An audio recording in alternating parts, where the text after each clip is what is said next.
Hey guys, welcome back to the channel. As you guys can see, we are in the garage today. We'll be headed outside here in a second to go work on the truck, and may have kind of just spotted what we got in my hand. And what this is 12 gauge wiring. You guys can see it says it right there, 12 gauge. Maybe you can't read that, but yeah, so this is actually leftover fuel pump wiring for the Corvette, because you know we have those twin Holley pumps in there, and they require some thicker wire with some that can handle some load. So we've got 22 feet of this. Hopefully this will handle the load from the LED light bar from Baja Designs. I had to Google their S8 40-inch light and see which gauge wire they wanted, and the common answer I found was they wanted 12 gauge. So we got 22 feet of that. We should be able to handle that. And the first change we're actually going to make is actually depinning the current harness, because for some reason they have a 3-pin harness on there, but they only use 2 of them. This will actually fit inside that metal plate on top, so hopefully we don't have to take that off for today. But yeah, so we're going to depin the 3-pin, put on this 2-pin, and as you guys can see, we have both the male and female connectors for that. And yeah, so that's pretty much going to be how we're going to start this project. All right, guys, we quite simply just depinned using a depinning tool for a weather pack. You basically just slide it in, you pull the pins out, you compress the little tangs that are in the side, and yeah, that's pretty much it. So we now have to kind of pull those back out so it'll stick out in the 2-pin connector, and we should be good to go. All right, there you go. We have our female 2-pin connector swapped on here. And so basically what we got to do now is feed this power wire through this sheath all the way into the bed, and we're gonna access that by going up here somewhere. All right, guys, I pulled this harness down a little bit. There was some tape on here. I just simply removed that, and basically all that I'm going to do is feed this wire through this loom, go up, around. Hopefully we can catch it down here, and then I need to pull it back inside the bed and then pull it out the other side of this loom. All right, guys, so this kind of sucks. I had to take the bar all the way off. If you can see, I ran my own power and ground here along with the third brake light wiring. I've also put a new loom, and as you guys can see, it's coming down here and it's just into the bed. So, all right, guys, I put the 2 female terminals on here for the Metro Pack connector, and we also put some heat shrink tubing around the loom, so we're pretty good here. All right, guys, I've pulled the truck in to work on the wiring, and you guys can see that we have the wire ran down through the piping into the bed, so everything is good to go with the wiring up top. All right, guys, I have just finished extending the wire from the brake lights. You guys will see, if I pull this back, you guys will see purple and black. Purple is going to be the power, black is going to be the ground, and yeah, so now we've got 2 red and black wires going forward. Well, this will go forward, and I've just been taping this off every couple of feet. So I'm actually going to wrap this in the loom that came with the sports car, this one right here, and that'll help us get this fully sheathed. All right, guys, we've moved from the new wire loom. We put about 5 or 6 inches of 3-to-1 heat shrink tube on here. Then we put the old sheath on here. We got this fully wrapped up, and this is the end of our wires up here. So, all right, guys, I did get the wire ran through the stake pocket. You guys can see those long needle nose pliers. I ended up needing that tool to reach up into the pocket and grab the bottom wire and pull it down. It was kind of binding up in the bottom of the stake pocket assembly here. And then we pretty much just followed the factory wire along the frame rail. So it's on top here, and then about, I don't know, quarter way down the frame, you guys can see that it moves down along the side, so I kept it on top of that. That's our transition piece right there, where I clipped those wires together for the third brake light. And yeah, we pretty much just ran it all the way down here. You guys can see the zip tie there. You guys can see a zip tie there. Then we've pretty much just run it up to the front, up to the fender liner. So if you guys can look behind the tire, the wire is right there, and it's kind of stopped at the fender liner. And the reason that's going to be our stopping point is because I am actually out of 12 gauge wire. So we're going to have a few more feet to go, and we're simply not going to have enough room. And actually, this is kind of a good thing. One, I think the black wires, there is a ground near the fender liner. We have to pull that thing off. I think there's a ground strap there, so we'll tie the third brake light strap there.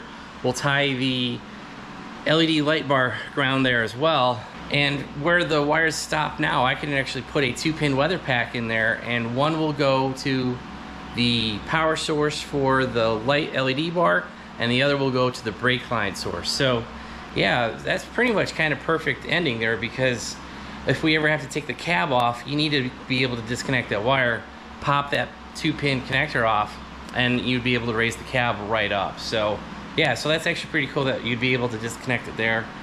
All right guys, we've pretty much finished the harness going up front. So this is the sheath that we showed you earlier in the video. I ended up putting some heat shrink tubing on the front of it, and then I kind of just covered the rest of this with test tape. We've got our 2 grounds here. These are going to go to a chassis ground over on the firewall. I think we talked about that earlier. I'll show that in a second. And then our 2 power wires, we're going to send those into the cab via this 4-pin connector that I already have in here set up for the ditch lights as well as those front LEDs.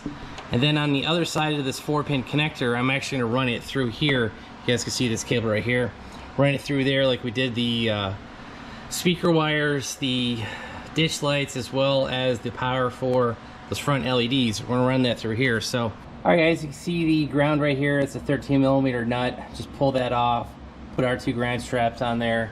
Ran the wire up here. We connected it to our 4-pin weather pack connector, and then the firewall side is up top. We haven't started that yet. The wiring is 100% done from the back of the truck along the frame rail up and to this weather pack connector, and then we will connect that, run some wires through the firewall to the switches. All right guys, we got 2 more wires ran through there, and I think I actually pulled my welding rod most of the way through. Oh, there it is.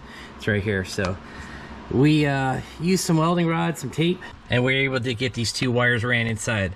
The thicker wire, that is going to go over to the switch, and the thinner wire, this is going to go over to our brake light. And the thinner wire, this one right here, you guys can see we've already torn the fuse box cover off. We also removed the A-pillar. I need to find the brown and yellow wire going down the A-pillar on this passenger side, and that's where we're going to tie into the brake light for the sports bar. All right guys, here's another tip. You guys will see I have my welding wire, my welding rod right here. We also taped this to the wire that would run into the switches over here. And lesson learned after doing this, this will be my 3rd time now. The only way to get a wire from the passenger side over the driver's side is by using a rod, or a welding rod in this case, and I just taped it on there. We're gonna tie this red wire. I believe it's gonna be to this yellow and brown wire.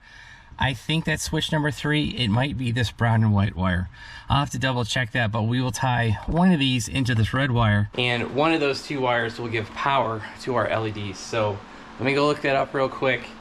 We'll get that wire connected, and we should be done with half of this project. All right guys, I stand corrected. It was brown and white. The yellow and brown is switch number 4. So brown and white is switch number 3. We've got our 12-gauge wire hooked up to it. All we got to do is make that weather pack connector under the dash, connect all that. We should be good to go, but I'm going to wrap this stuff up underneath here, put some tape around it, just so that we can hide a really bright red line. All right guys, so these are the 2 power wires that we had ran inside. We've already connected the one side to the fuse panel. The brake light, I haven't connected that one yet, but we are going to plug that into our 4-pin connector, and once we connect these 2, the LED bar light on top should work. All right guys, everything's been plugged in. Let's go ahead, press switch number 3 over here, and I just saw the top of the hood light up, and there you guys go. These lights are on. Well, that's project 1 successful. All right guys, we've got the 3rd brake light working. You'll see that we have a 4x4 wedge on the brake pedal. You guys come back here. You'll see the LED lit up on the bar. Then over here on the passenger side A-pillar, I stripped back the tape. I found the brown with the yellow stripe wire, so you guys can see that. It is a brown wire with a yellow stripe.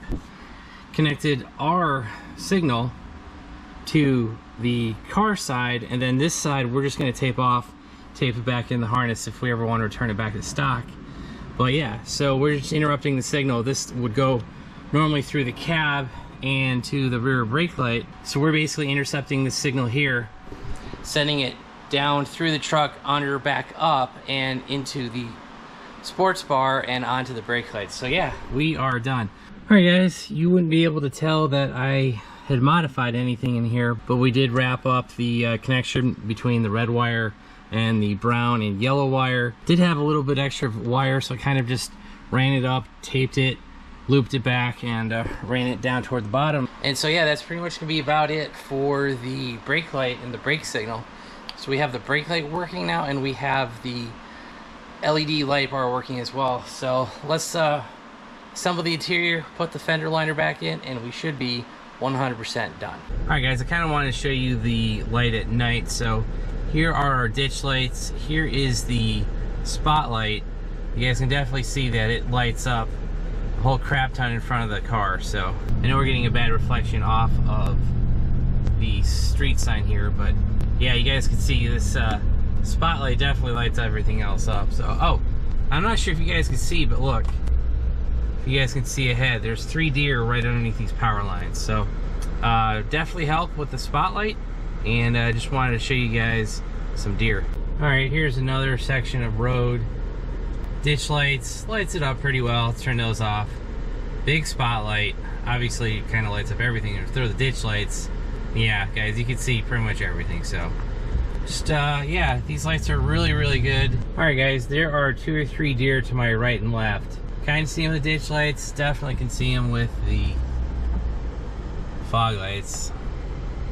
I'm not sure if you guys can see that, but yeah, they're definitely right straight ahead of us. So alright guys, that is gonna be it for today's video. I hope you guys enjoyed it. We tried to show you a how-to getting wiring, custom wiring from the back of your truck all the way up front, with a third brake light for the sports bar, as well as the LED bar from Baja Designs. So all this took just about 3 days. Well, it's not 3 full days. I worked on it Thursday night, Friday night, and like half a day today. So, you know, I'm probably 2 or 3 hours each night, and probably 4 to 5 hours today. So we've probably got 8 or 9 hours in this custom harness. So, and then I had to spend time to figure out where to tie into the third brake light with the sports bar. So did a little bit of research on there. There's a guy on the Silverado ZR2 forums, I think it's like Up North ZR2 or something like that. I will have the guy's correct information down below. He was very helpful in telling me, hey, look on the passenger side A-pillar, look for a brown and yellow wire, and he was 100% correct. I will have a screenshot of the upfitter guide. I actually kind of found this on my own, but using his information with that yellow and brown wire, I was able to find a pin. You could potentially go into, I think it's like connector 305 or 330 or something, potentially pull the pin out from one side, pull the pin from the other side, connect your wire to the one side, and then just completely pull the pin out on the other side and tape that off and put it into the harness versus clipping the wire like we did today. I actually never found that connector, so I don't know where it is under the truck. It might be up under the dash, the driver's side, passenger side. I didn't see anything that even looked like that. But on the 19 through 21 models, it's located on the passenger side, like right underneath the glove box. On our 22 and a half and newer, it's not there. So just be forewarned, if you're trying to find that location, I don't know where it is. That's pretty much what we did for the third brake light. The LED, pretty simple. We just tied it into our power source from the switches. That switch panel has fuses and relays already built into it, so you don't need to add anything. That's be it. I hope you guys enjoyed it. If you did, hit that like button. If you guys want to see more content like this, hit that subscribe button, turn on your bell notifications. If you guys want to help support the channel, check out all the links down below. I will try to have links for everything that you use, from heat shrink tubing to the sheathing and the loom, the tape, maybe some crimp connectors, solder, you know, a whole bunch of stuff. I'll try to include all those part numbers down below. Oh, and don't forget to check out our channel, BonecrrusherSS.com. Any support you guys can give there goes right back into the channel, the projects, the truck, the Corvette, and all that. So that's it. Thanks, guys. Have a great one.